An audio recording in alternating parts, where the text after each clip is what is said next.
आगे बढ़ते हुए आपको बताएंगे कि इस्लामाबाद में इसहाक डार की मीडिया से गुफ्तगू। रहनुमा नून लीग ने सदर ममलिकत को तनकीद का निशाना बनाया।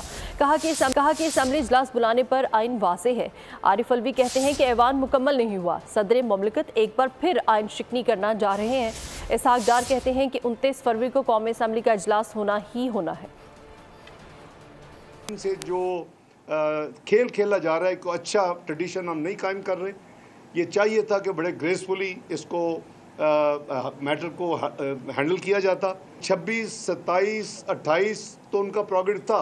29 को वो समन अप्रूव कर दें तो 29 को भी हो सके, ऑटोमेटिकली 29 को इजलास होना है। वही करीबन एतराज़ात लगा के उन्होंने कहा जी अभी असम्बली कंप्लीट नहीं है, इसका इजलास अभी हो नहीं सकता। इजलास होना ही होना 21 डे 21वें दिन जो कि इलेक्शन से 8 फरवरी को हुआ था, 29 फरवरी को इजलास होना ही होना है। तो मेरी ज़ाती राय में ये जो इस वक्त एक कन्फ्यूजन क्रिएट किया गया है उसकी कोई बेसिस नहीं है, उसका कई केस लॉज मौजूद है। सदर आरिफ अलवी को ओहदा छोड़ने के बाद मुकदमात का सामना होगा, आइन तोड़ने का मुकदमा बनेगा। बिलावल भुट्टो सरदारी की सुप्रीम कोर्ट के बाहर गुफ्तगू। कहा कि आरिफ अलवी आइन अपना फर्ज नहीं निभा रहे। आइन में लिखा है कि 29 फरवरी को हर हाल में असम्बली इजलास बुलाना है। सुन्नी इत्तेहाद काउंसिल से वोट नहीं मांगे, लेकिन सुन्नी इत्तेहाद काउंसिल ने मरीम नवाज और मुराद अली शाह की मुखालफत नहीं की। उनके शुक्रगुजार हैं। अवाम ने मैंडेट नहीं दिया, इसलिए सियासी कैदियों की रिहाई का वादा नहीं कर सकता। चाहते हैं कि मुल्क के तमाम इदारे आइन में रहकर काम करें। केसेस है मेरे ख्याल में जो अब लीगल मसाइल बनेंगे अलवी साहब, इम्कान ये है कि ना सिर्फ वो अदम एतमाद के वक्त आइन तोड़ने वाला मुकदमा होगा, मगर साथ साथ ये असम्बली आइनी जो उसका फ़र्ज है वो उस पर ना अमल करते हुए असम्बली को नहीं बुलाया तो वो भी एक और मुकदमा होगा। अगर वो आइनी जिम्मेदारी आरिफ अलवी पूरा नहीं करता तो उम्मीद है कि स्पीकर राजा परवेज अशरफ साहब वही आइनी जिम्मेदारी पूरा कर देगा।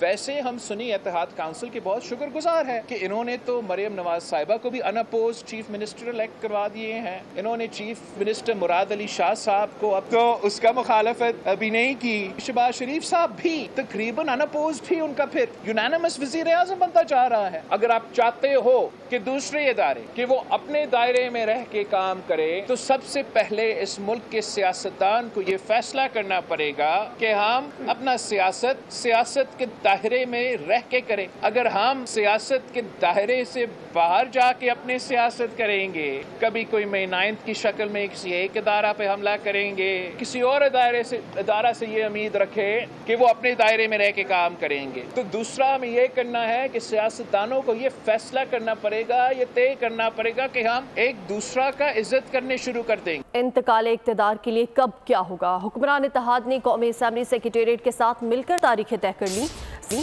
सदर ने दूसरी समरी पर भी इजलास ना बुलाया तो स्पीकर कल रात कौमी असम्बली इजलास बुला लेंगे। 2 मार्च को स्पीकर और डिप्टी स्पीकर का इंतखाब होगा, जिसके बाद 4 मार्च को वज़ीर आज़म का इंतखाब होगा। इसी बारे में मज़ीद तफसीलात जान लेते हैं। डिप्टी ब्यूरो चीफ बोल न्यूज़ इस्लामाबाद अली शेर हमारे साथ मौजूद हैं। अली शेर, मज़ीद क्या होने जा रहा है, इस हवाले से आगाह कीजिएगा। जी बिल्कुल, हुक्मरान जमात जो है मुस्लिम लीग नून और पाकिस्तान पीपल्स पार्टी और कौमी असम्बली के सेक्रेटेरिएट के अहम जो जिम्मेदारान हैं उनके दरमियान इसहाक डार के ऑफिस में एक मीटिंग हुई है और ज़राए का ये बताना है कि उसमें जो मुतबादल प्लान है उसको तय कर लिया गया है, तारीखें तय कर ली गई हैं। अगर सदर ने जो आज समरी एक वजारत पार्लिमानी अमूर के जरिए वज़ीर आज़म ने ऐवान सदर को दोबारा भेजी है 29 को इजलास बुलाने के लिए, अगर ना बुलाया इजलास तो 29 को स्पीकर जो है वो इजलास बुला लेंगे, यानी कल रात के बाद। और उससे जो ही इजलास बुलाया जाएगा उसमें अरकान हलफ उठाएंगे और इजलास को अगले दिन के लिए मौखर किया जाएगा। अगले दिन जो है वो स्पीकर और डिप्टी स्पीकर के कागजात नामजदगी जमा होंगे, यानी 1 मार्च को, और 2 को स्पीकर और डिप्टी स्पीकर का इंतखाब होगा। फिर 3 को जो है वो कायदे ऐवान यानी वज़ीर आज़म के लिए उम्मीदवारान के कागजात जमा होंगे और 4 को जो है वो वज़ीर आज़म का इंतखाब किया जाएगा। तो इस तरह से मेन जो इंतकाल इक़्तिदार का जो प्रोसेस है उसको इस तरह से कंप्लीट कर लिया जाएगा। जी बिल्कुल, सदर ने दूसरी समरी पर भी इजलास ना बुलाया तो स्पीकर कल रात कौमी असम्बली का इजलास बुला लेंगे। इस बारे में डिप्टी ब्यूरो चीफ अली शेर हमें आगाह कर रहे थे, बहुत शुक्रिया। कानूनी माहिरीन ने सदर ममलिकत आरिफ अलवी के इक़दाम को आइन से मुतसादिम करार दे दिया है। बोल न्यूज़ से खुसूसी गुफ्तगू में हमाद रोहेला और हसन रजा पाशा ने कहा कि आरिफ अलवी सियासी चाल चल रहे हैं। सदारती मनसब पर बैठकर इस तरह के फैसले सादिर करना दुरुस्त नहीं। सदर की गैर मौजूदगी स्पीकर को इख्तियार हासिल है कि वो ऐवान का इजलास तलब कर सके। जी बिल्कुल, इस वक्त सदर साहब जो कर रहे हैं बदकिस्मती से एक सियासी चाल चल रहे हैं। सदर का ओहदा एक सियासी ओहदा नहीं है, ये सेरेमोनियल ओहदा है। लेकिन हमने पहले भी देखा है कि जो पीपल्स पार्टी से सरदारी साहब सदर थे, उनके टाइम पर भी ये बात बहुत ज्यादा जो है गौरतलब हुई थी और इसकी बहुत बहस हुई थी कि क्या सदर एक वक्त में पार्टी ओहदा भी रख सकता है या नहीं रख सकता। आईनी तौर पे सदर का काम जो है एक सेरेमोनियल ओहदा है, is an head of the state.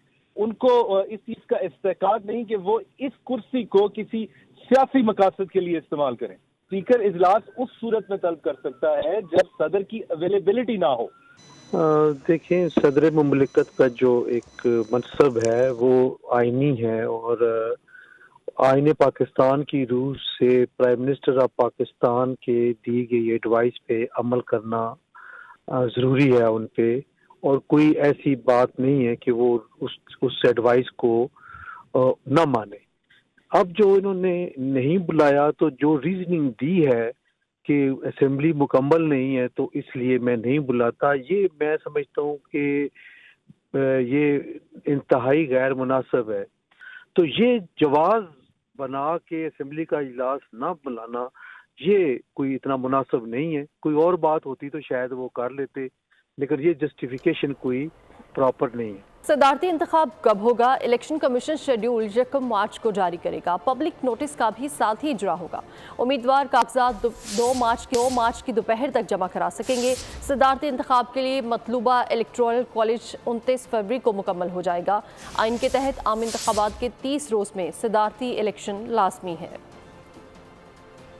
Sunni Ittehad council की मखसूस नशिस्तों का फैसला आज भी ना हो सका। इलेक्शन कमीशन का तमाम दरखास्तों को यकजा करके सुनने का फैसला देते हुए समाअत कल तक के लिए मुलतवी कर दी। दरखास्तों की कॉपी सुन्नी इत्तेहाद को काउंसिल को फ्राहम करने की हिदायत की गई है। चीफ इलेक्शन कमिश्नर ने मुकालमा किया है कि मुख्तलिफ सियासी जमातों की दरखास्तें सुनना ज़रूरी है। सुन्नी इत्तेहाद काउंसिल के एतराज़ात पर आज हुक्मनामा जारी करेंगे। आपको बता रहे हैं कि सुन्नी इत्तेहाद काउंसिल की मखसूस नशिस्तों का फैसला आज भी नहीं हो सका।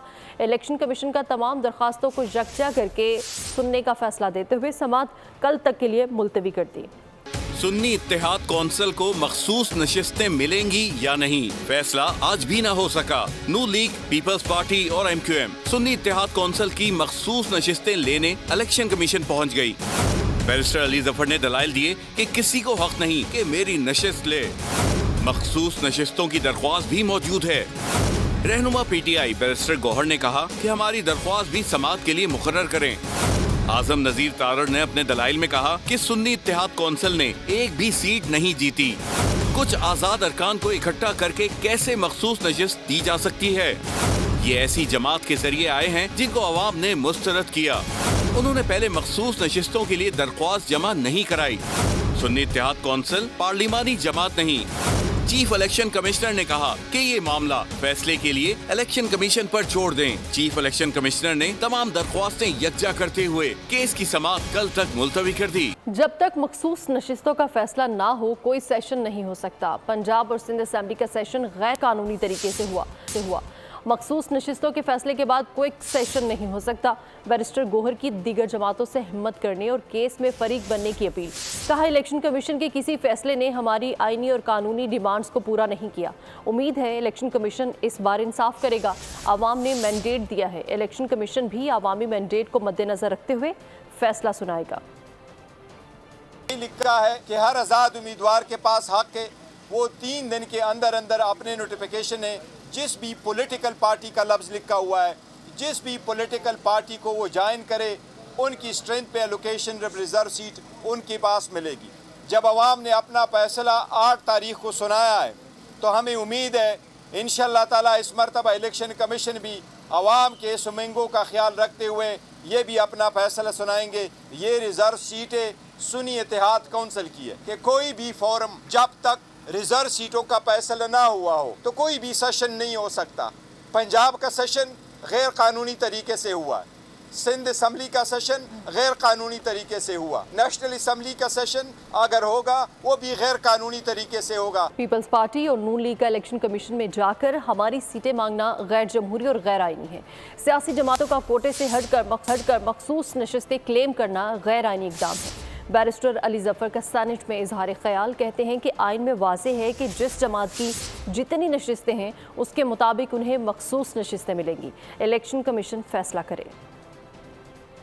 दिन में जो बात हो रही थी, मुझे खुशी थी कि बहुत सारे जो लीडरान थे हमारे ओपोनेंट्स के, वो कहते थे कि हमारा इन रिजर्व सीट्स पे कोई हक नहीं, हम उनका ये तो हमारा जितना था कोटा मिल गया, अब ये जो women seats and reserve seats हैं माइनॉरिटीज़ की, वो हक है जो भी कैंडिडेट्स हैं। तो इलेक्शन कमीशन फैसला करे, ये इलेक्शन कमीशन जानती है और वो जानते हैं, वो जाने पीटीआई या सुन्नी तहरीक जिसके तहत पीटीआई ने अपने कैंडिडेट्स को पार्क किया है फिलहाल। लेकिन आज मैंने देखा कि इलेक्शन कमीशन ऑफ पाकिस्तान के सामने प्रोसीडिंग्स चली और वहाँ जो जमातें थीं, पीपल्स पार्टी भी और PMLN भी, वो आके क्लेम कर रहे थे कि ये सीटें हमें मिलनी चाहिए।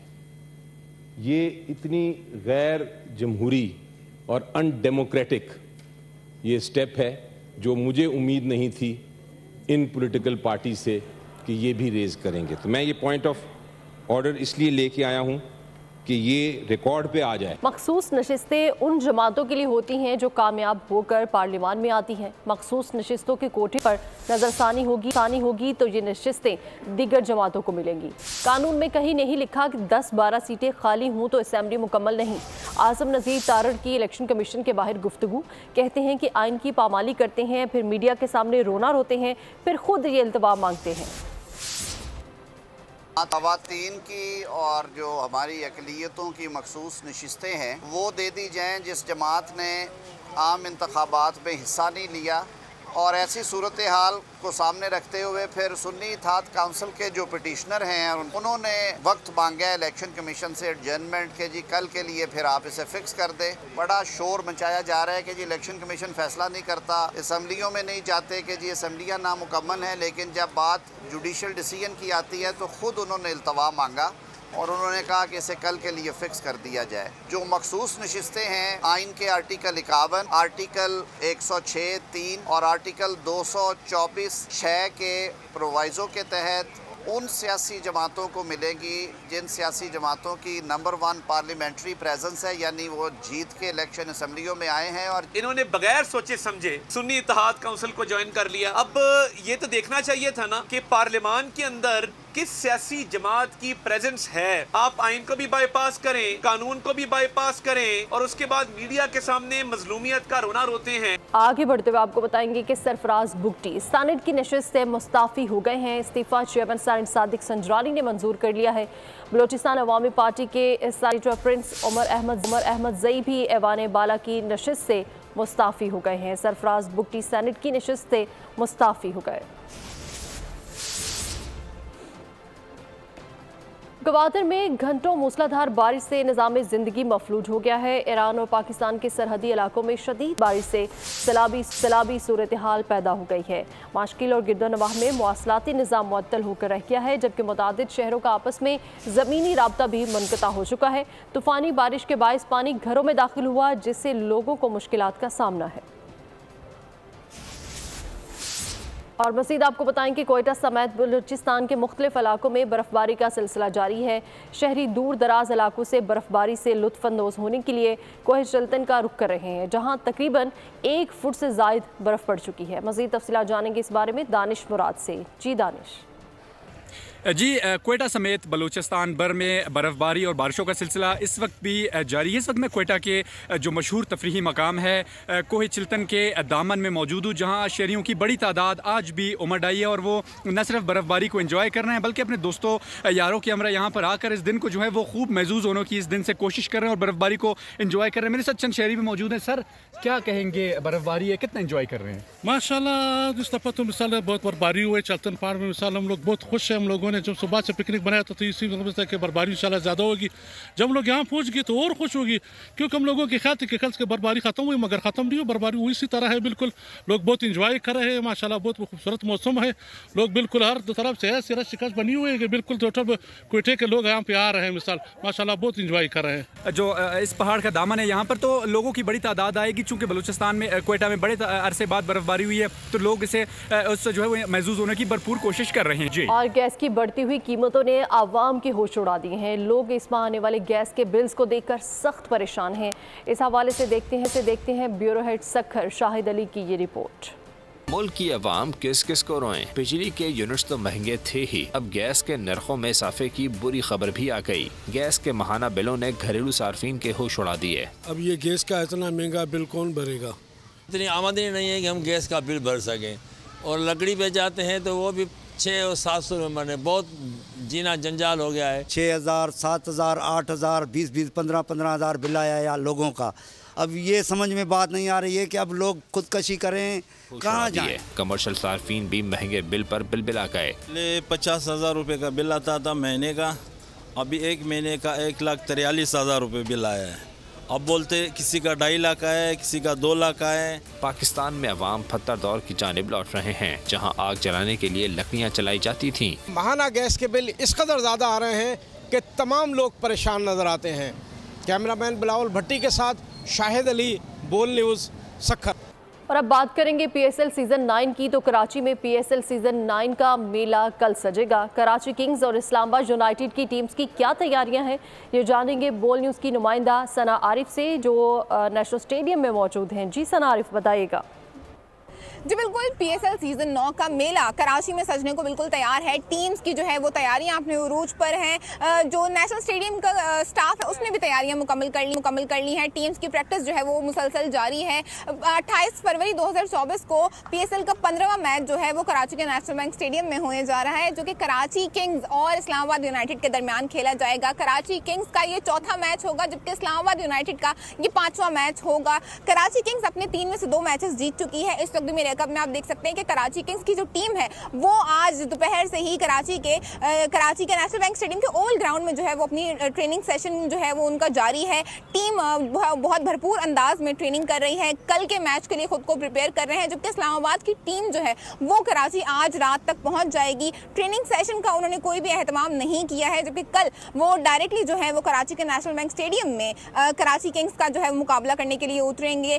कैपेसिटी के हवाले से अगर बताते चलें तो कराची के नेशनल बैंक स्टेडियम में 32,000 के करीब जो है वो आवाम की जगह है। जबकि ये भी अंदाजा लगाया जा रहा है कि कराची क्योंकि बहुत ज्यादा क्रिकेट को पसंद करता है, तो इससे कहीं ज्यादा आवाम जो है वो निकलेगी और कैपेसिटी जो 32,000 की वो भी कम पड़ जाएगी। इसी के साथ ही न्यूज़ स्टूडियो से फिल वक्त इतना ही। मजीद खबरों और अपडेट्स के लिए विजिट कीजिए हमारी वेबसाइट bolnews.com और देखते रहिए बोल न्यूज़। सब्सक्राइब करें और बेल दबाएं ताकि कोई खबर रह न जाए।